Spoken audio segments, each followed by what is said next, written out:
누구나 개혁이 필요하다고 말하지만 그 누구도 그 개혁이 쉬울 것으론 보지 않는 개혁, 바로 검찰개혁이죠. 자, 문재인 정부에서도 검찰개혁이 지금 주요 개혁 과제 중에 하나로 되어 있는데 과연 가능할지, 바로 이 검찰개혁 문제를 정면으로 다룬 책이 나왔습니다. 권력과 검찰이란 제목이고요. 부제가 무시무시해요. 괴물의 탄생과 진화라고 하는 부제를 달았습니다. 이 책을 펴내신 최강욱 변호사, 오늘 스튜디오에 직접 초대했습니다. 최 변호사님, 어서 오십시오. 네, 안녕하세요. 네, 책이 이름만 되면 다 알만한 네 분과 최강욱 변호사님이 따로따로 1대1로 대담한 걸 묶었더라고요. 네네. 한겨레 신문의 김의겸 선임 기자. 그렇습니다. 검찰 출신의 지금은 의원이죠. 금태섭 변호사 의원. 그다음 판사 출신의 카카새끼 짬뽕 유명한 이정열 전 판사. 그리고 민변의 핵심 멤버였던 김선수 변호사. 이렇게 네 분을 딱 한 이유는 뭡니까? 우선은 저하고 좀 다행히 친분이 다 많이 있는 분들이고요. 그다음에 각자의 영역에서 그간의 검찰을 굉장히 관심 있게 지켜보고 또 어떻게 하면 바꿀 수 있을까 이런 고민들을 함께 나눴던 분들이라서 다들 이제 언론에서 바라보는 시각, 검사 출신, 또 판사로서 느낀 검찰, 또 변호사가 느낀 검찰, 이런 게 직업별로 의미가 있다고 생각을 해서요. 네. 근데 네 명 다 이 괴물의 탄생과 진화라는 부제에 동의하던가요? 제가 사실은 지은 이름인데요. 동의까지는 구하지 않았고 얘기하다가 당연히 동의하실 걸로 알고. 그러니까 네 분도 다 검찰은 괴물이다. 그렇습니다. 언제 태어난 거예요, 이 괴물로서의 검찰이? 처음부터 괴물은 사실은 재헌의회에서 이제 우리 검찰 제도를 처음 설계할 때에는 친일 경찰들이 장악한 경찰 조직에 대한 우려 때문에 어떻게 보면 한시적으로 검찰에다가 권력을 몰아준 셈입니다. 그러니까 이제 소수의 검찰을 통해서 그 시절에 보면은 일제 강점기에 적폐가 쌓여 있는 경찰을 인권과 합법성의 관점에서 통제를 하자. 그렇게 하려면은 검사에게 수사의 전교권을 주는 것도 필요하고 수사를 지휘하게 하는 것도 필요하고 거기에 덧붙여서 우리 형법에 보면은 인권 옹호 직무 방해죄라는 특이한 구성 요건이 있거든요. 뭐죠? 이게 이제 경찰들이 인권 침해를 했을 때 검사가 그 부분을 잡아내서 특별하게 처벌할 수 있는 별도의 범죄가 있습니다. 그 정도로 재헌의회에서는 다른 나라 입법례하고는 좀 맞지 않지만 우리나라의 독립 직후의 대한민국의 특성상 검찰의 당분간 권한을 좀 집중시킬 필요가 있다. 그래서 검사들은 어쨌거나 고시라는 과정을 통해서 통과된 사람들이고 숫자가 많지 않으니까 민주적인 통제가 좀 더 쉽지 않을까, 이런 기대를 했던 것이죠. 그때 출발은. 사실 해방이 됐지만 경찰 조직의 거의 80% 이상은 일제 때 경찰 하던 그렇습니다. 사람이었었죠. 네. 그리고 당시의 정권이 또 이승만 정부가 경찰 권력에 많이 의존을 했었죠. 그때는 군대가 바로 하던 때도 아니고 그렇다 보니까 이제 책에도 나옵니다만 에피소드 중에 경찰들이 검사를 살해하는 경우도 있고요. 일본학 때 보면은. 그다음에 검찰총장이 반민특위와 관련해서 좀 적극적인 모습을 보이시니까 노덕술 씨를 비롯한 친일 경찰들이 모여가지고 저거 암살해버리자. 이런 모의를 한 적도 있고 그럴 정도였습니다. 그래요. 그럼 그 당시에 검찰은 그럼 정말 훌륭한 역할을 했었는 모양이네요. 역할을 제대로 하진 못했죠. 그러니까 그런 권한을 부여받았지만 하려고 하다가 후퇴하고. 네네. 숫자도 너무 적고 또 검사라는 직역 자체가 과거에 이제 일본 사람들이 우리나라를 강점해서 지배할 때 경찰들은 하급 간부들은 소위 조선인으로 채우고 고급 경찰 간부하고 검사는 일본 사람들이 장악을 해서 통제하는 이런 시스템을 갖고 있었지 않습니까? 그러니까 어떻게 보면 우리도 그런 시스템을 그냥 물려받은 꼴이 되다 보니 검사들도 어떤 인권과 정의를 앞세워가지고 본격적으로 통제를 한다고 하기에는 저게 좀 일본 사람들 하는 거하고 뭐가 다르지? 이런 오해를 불러일으킬 빌미가 있으니까. 그리고 경찰들이 또 워낙 막강하니까 제대로 역할을 하지 못한 점은 있었던 것 같습니다. 그러니까 처음 만들어질 때는 이제 그랬고. 근데 그때 부여된 수사에 대한 지휘권, 또 그다음 공소권 독점, 그거는 그 후로 한 번도 바뀐 적이 없잖아요. 그렇습니다. 오히려 강화가 됐으면 됐지 바뀐 적이 없는데요.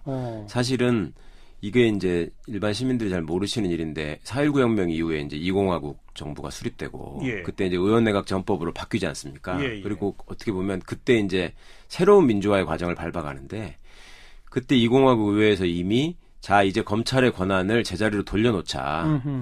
지난 이승만 정부 때 주었던 권한은 한시적으로 어떻게 보면 경찰을 통제하기 위한 거였으니까 당시에 왜 4.19 부정선거의 주역들이 경찰이잖아요. 그렇죠. 그때 뭐 사형도 당하고 막 이러지 맞습니다. 않았습니까? 예. 그러니까 그 끝에 그러면 경찰이 제대로 일을 할 수 있게 이제 원래 권한을 돌려주고 검사가 법률적으로 통제를 하게 하자. 이렇게 이제 논의가 되고 있었습니다. 네. 그런데 이게 5.16 쿠데타가 나면서 그런 논의들이 다 중단되고 그 다음에 이제 박정희 씨 입장에서는 박정희 대통령의 입장에서 권력을 잡고 나니까 군대로 행사할 수 있는 물리력 그 다음에 당시에 정보기관 중앙정보부를 창설해가지고 또 그 날것의 물리력으로 그냥 통제를 했지 않습니까? 그렇죠. 그런데 그 물리력으로만 통제해서 끝나는 일이 아니고 어쨌거나 합법적인 절차를 갖춰야 될 외양을 갖춰야 될 필요가 있으니까 그 부족한 정통성 권력의 정통성을 검찰이라는 기구를 통해서 합법성을 부여받는 합법성을 강제하는 뭐 이런 식으로 이용을 한 측면이 있죠. 예. 그러다가 나중에는 이제 전두환 노태우 정권을 거치면서 민주화가 점점 진전되고 민주화가 진전된다라고 하는 것은 군부의 힘이 점점 빠져가고 있다는 얘기 아니겠습니까? 그렇죠. 예. 그래서 날것의 물리력으로 이거를 장악하기에 어려운 상황이 되니 그때부터는 형식적 법치주의를 앞에 내세우고 그러면 법을 가지고 어떤 사람을 올가맬 수 있는 검찰이 이제 소위 넘버원이 되는 거죠. 네. 예, 아이러니하게도 그래서 민주화의 진행이 검찰 권력을 오히려 강화시켜주는 역사. 예, 그런 게 있었습니다. 군, 그다음에 중앙정보부, 네. 나중에는 그게 안기부, 보안사 네. 이런 쪽에 힘이 세게 집중돼 있다가 그렇습니다. 그 힘을 이제 더 이상 못 쓰게 되니까 그렇죠. 예. 그쪽이 조금 약화되는 대신 검찰이 세졌다. 네, 물리력을 약화하는 대신에 법률적인 통제를 강화하려면 그러면 그때도 왜 독재 정권들이 법치주의를 많이 얘기했잖아요. 맞습니다. 그 법치주의라고 얘기하는 것은 현대 민주주의 국가에서 얘기하는 법치주의가 아니고 그러니까 국민들을 법에 근거하지 않고 기본권을 침해해서는 안 된다라는 게 이제 근대 법치국가의 기본 원리지 않습니까? 그런데 지금 독재 정권이 얘기하는 법치주의는 내가 일방적으로 법을 만들고 법을 지키지 않는 사람은 처벌하겠다. 이런 식의 법치주의를 강요해 왔거든요. 그 법치주의의 선봉에다가 검사를 세웠던 것이죠. 네.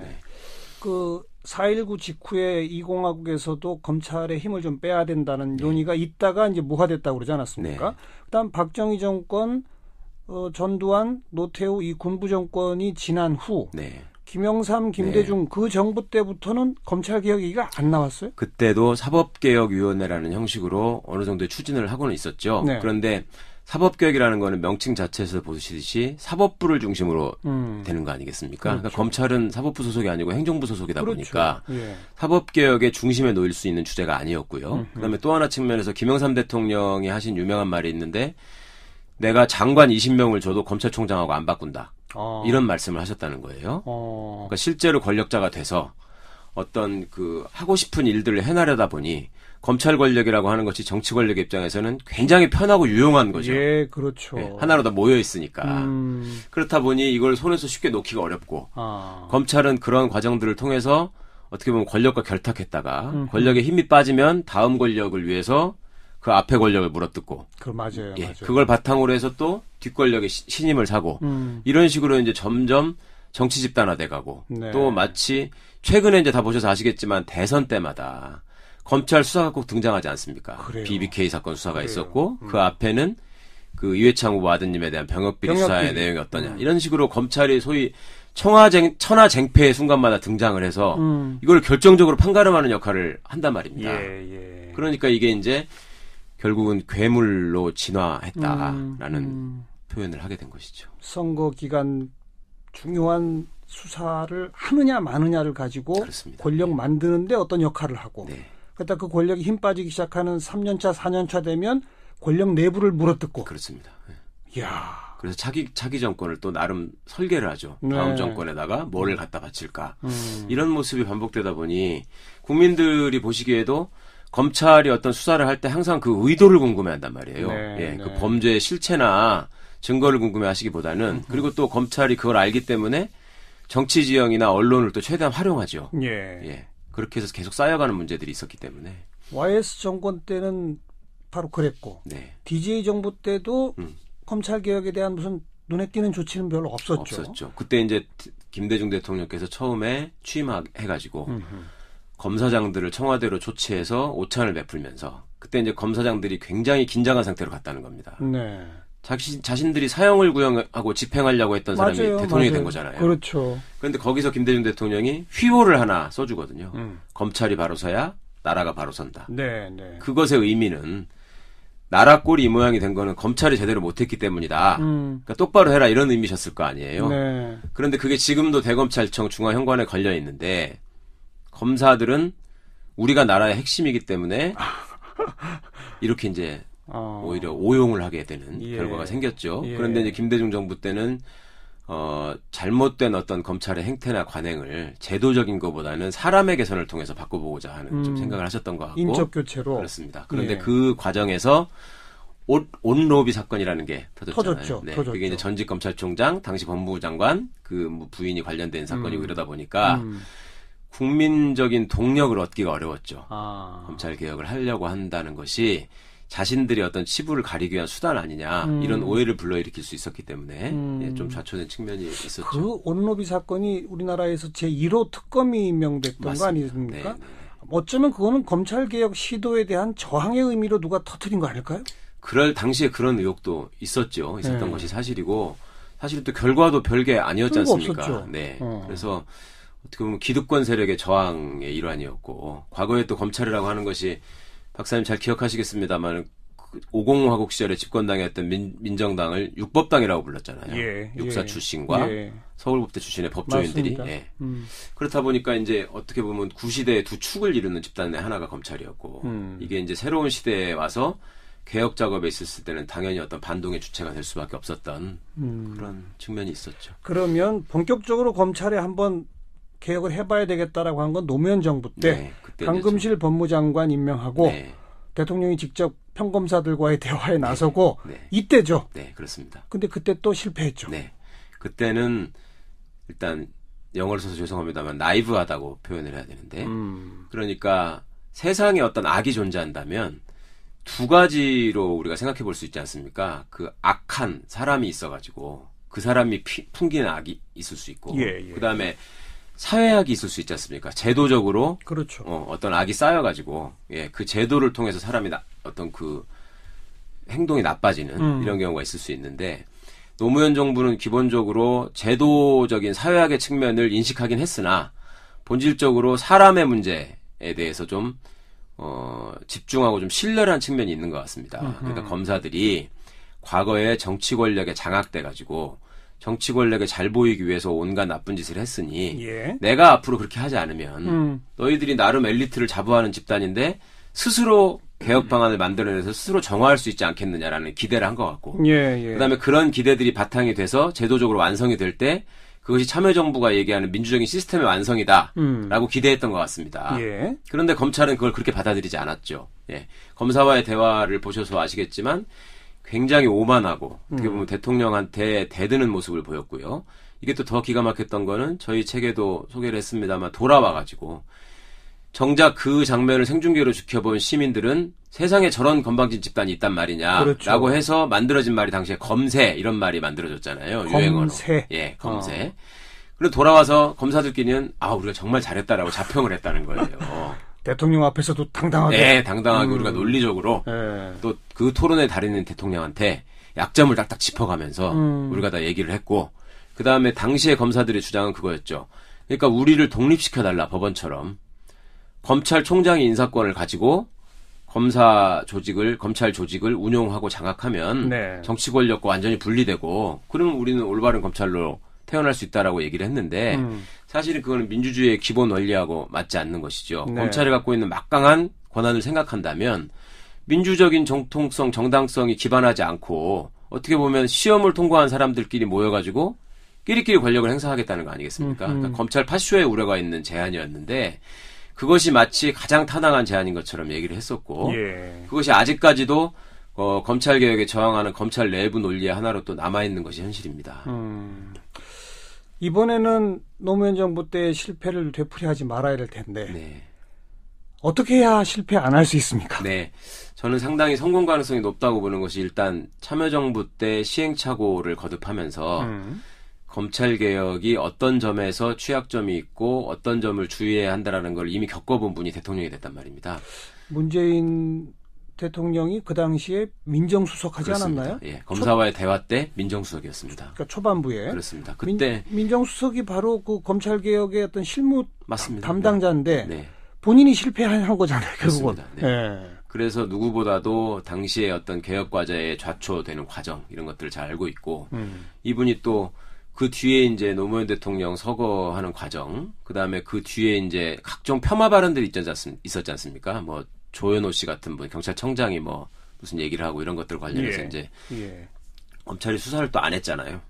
그거를 검찰청 앞에서 1인 시위도 하고 뭐 이런 여러 과정들을 겪으면서 그 책도 썼죠, 직접. 네, 지금 대통령이 검찰을 생각한다라는 책을 써가지고 개혁 방안에 대한 어떤 청사진을 제시하기도 하고 그랬는데, 그러니까 지금은 과거에는 검찰개혁의 방안을 토의하고 합의하느라고 보내는 시간이 굉장히 많았는데 지금 방안은 나와 있죠? 지금 방안도 이미 나와 있고 그다음에 국민적 합의도 이루어진 상태란 말입니다. 참여정부의 검찰개혁에서 사실상 큰 걸림돌이 됐던 거는 대선 자금 수사를 당시에 대검 중수부가 하면서 안대희 중수부장이 국민검사라고 칭송을 받고 그랬죠. 예, 지금 특검에 무슨 과거 그 박영수 특검에 선물이 답지하듯이 막 그런 상황이 되다 보니까 검찰개혁의 동력이 금방 소진돼 버렸었거든요. 함부로 손 못 댔죠. 그렇습니다. 인기가 워낙 좋으니까. 네. 그런데 지금은 그 최순실 박근혜 게이트를 통해서 국민들이 검찰이 권력과 결탁해서 이상한 짓을 할 때 얼마나 엄청난 일이 생기는지 맞습니다. 국가의 근간이 흔들린다는 걸 다 목격하시지 않았습니까? 또 우병우 그렇습니다. 수석을 보면서 네.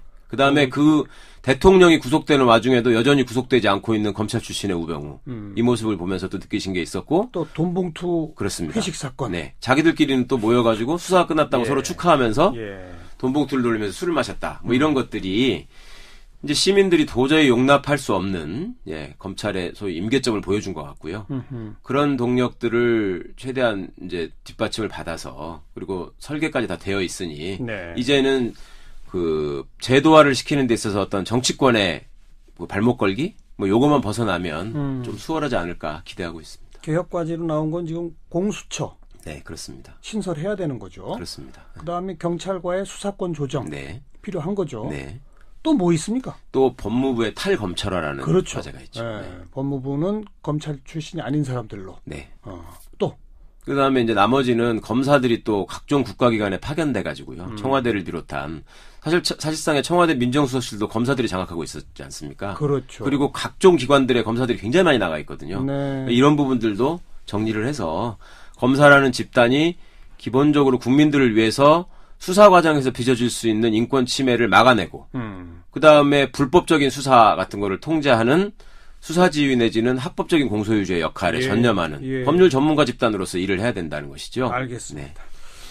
오늘 일단 여기까지 말씀 듣고요. 혹시 가능하시면 내일 한 번 더 나오실래요? 아, 예, 그러시죠. 검찰이 도대체 어떻게 힘을 쓰기에 우병우 수석 같은 일들이 벌어지는지 그 낱낱한 그 민낯을 좀 듣고 싶어서요. 예. 기회를 주시면 뭐 고맙겠습니다. 내일 다시 뵙겠습니다. 예, 감사합니다. 권력과 검찰이란 책을 들고 오신 최강옥 변호사 함께 만났고요. 내일 2부가 또 이어집니다.